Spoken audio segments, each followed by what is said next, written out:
And we're back with the story about Rabbi Eliezar and Rabbi Yeshua and the Sanhedrin 1,900 years ago in Jerusalem.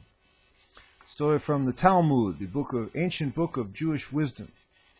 This is not my accent, this is a phony southern accent, so I'm going to start speaking in my own speaking voice. We finished off with I'll just give a quick summary of what was said last time.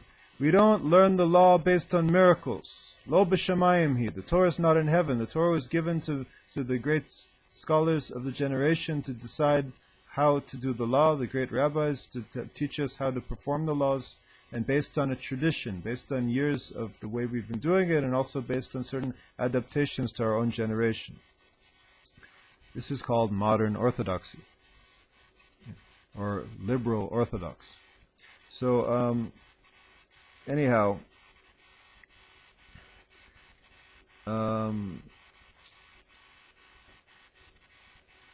there's that wonderful statement of Elijah the prophet tells Rabbi Natan, you know what happened at the moment when there was that dispute in the Sanhedrin? When everybody was saying that this oven was impure, and Rabbi Eliezar gave all the reasons and all the miracles to prove it why it was pure. What was happening in heaven? God was smiling. God who has no form. So it's an analogy. It's like a what do we call it? An anthropomorphism. God was smiling, and He said, "My children have won me over. My children have won me over." God wants us to win Him over on a certain level. Now this is a paradox. It doesn't make sense. God is all powerful. God is all truth. What does He want from us? He gives us the law, that's it. No.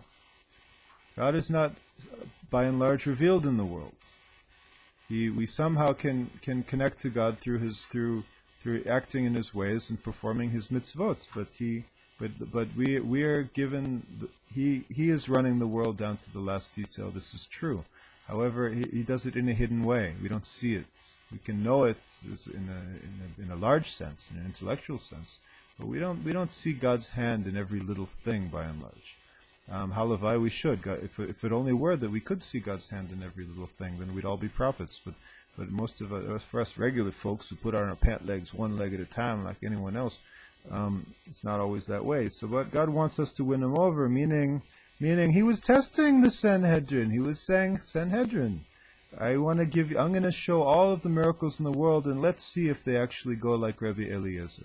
And I'm going to even say that the law is like Rabbi Eliezar in every place. That all of Rabbi Eliezar's system for what's pure and what's impure, in the old new laws of Taurus that that aren't in effect now, but when we have it's only in effect in the times of the temple, and when the temple will be built soon in our days, we will have the laws of Taurus, and we will have to know which ovens are become impure and which ovens are pure and how to purify them, and which vessels, all kinds of all the laws of purity they're all coming back, and they're coming back very soon with the God's help, because we're going to have the temple very soon, because we're all going to get it together, right?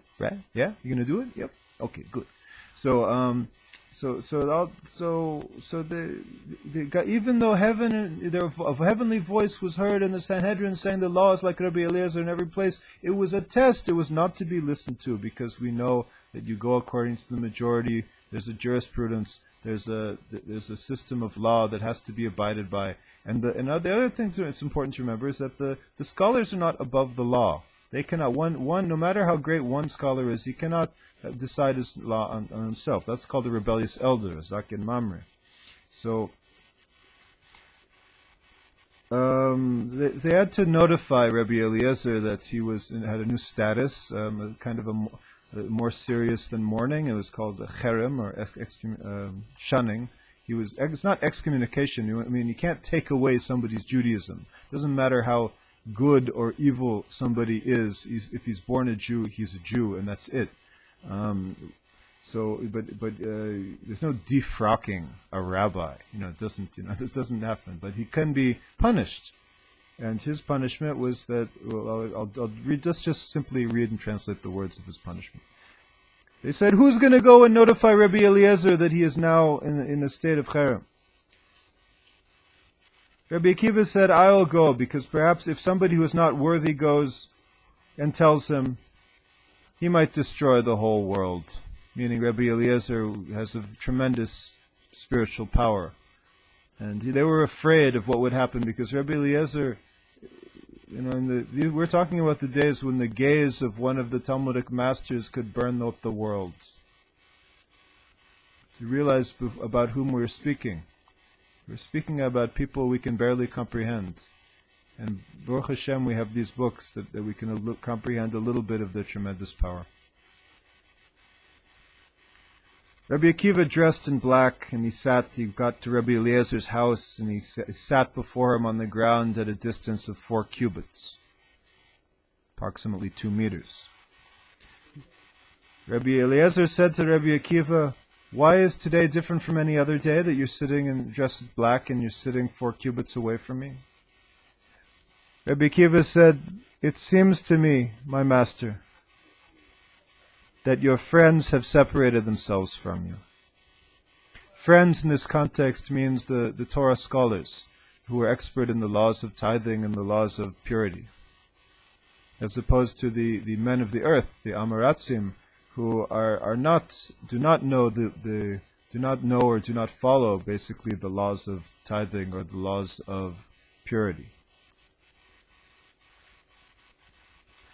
Upon hearing this, Rabbi Eliezar also rent his garments. He tore his clothing. He took off his shoes, and he sat down on the ground, and his eyes flowed a river of tears. On that day the world was smitten. 1/3 in the olives, and 1/3 in the wheat, and 1/3 in the barley. Perhaps this means that 1/3 of the olive crop was ruined on that day by plague, and 1/3 of the wheat crop and 1/3 of the barley crop. Or perhaps the entire 1/3 of the destruction of the earth was the ruining of the wheat crop, and 1/3 of the barley crop, and 1/3 of the olive crop. Either reading, I don't know which reading is in the commentaries, but both seem to make sense. There are those who say that even the dough in the hands of the women who were kneading at the time became ruined, became rotten.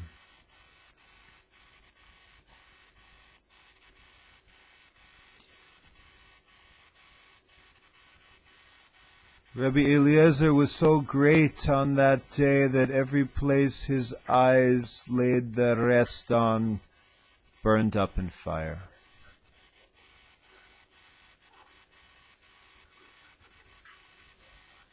Rabbi Gamliel, the president of the Sanhedrin at the time, the Nasi, was on a boat on that very day when Rabbi Eliezar heard that he was put in cherem, banned. Rabbi Gamliel was on a boat, and all of a sudden a tremendous storm whipped up. A giant wave came to capsize his boat and drown him. He managed to survive that wave, and he stood up in the midst of the storm, and he said,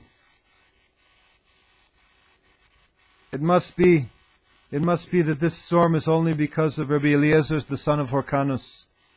So Rabbi Gamliel stood on his feet on the deck of the boat, and he said, Master of the world, it's known, revealed before you, that I didn't do this for my own honor, and I didn't do this for the honor of the house of my father, but I only did it for your honor and for your glory, in order that there shouldn't be an excess of dispute and argumentation in Israel. At that moment, the storm ceased, and calm waters prevailed.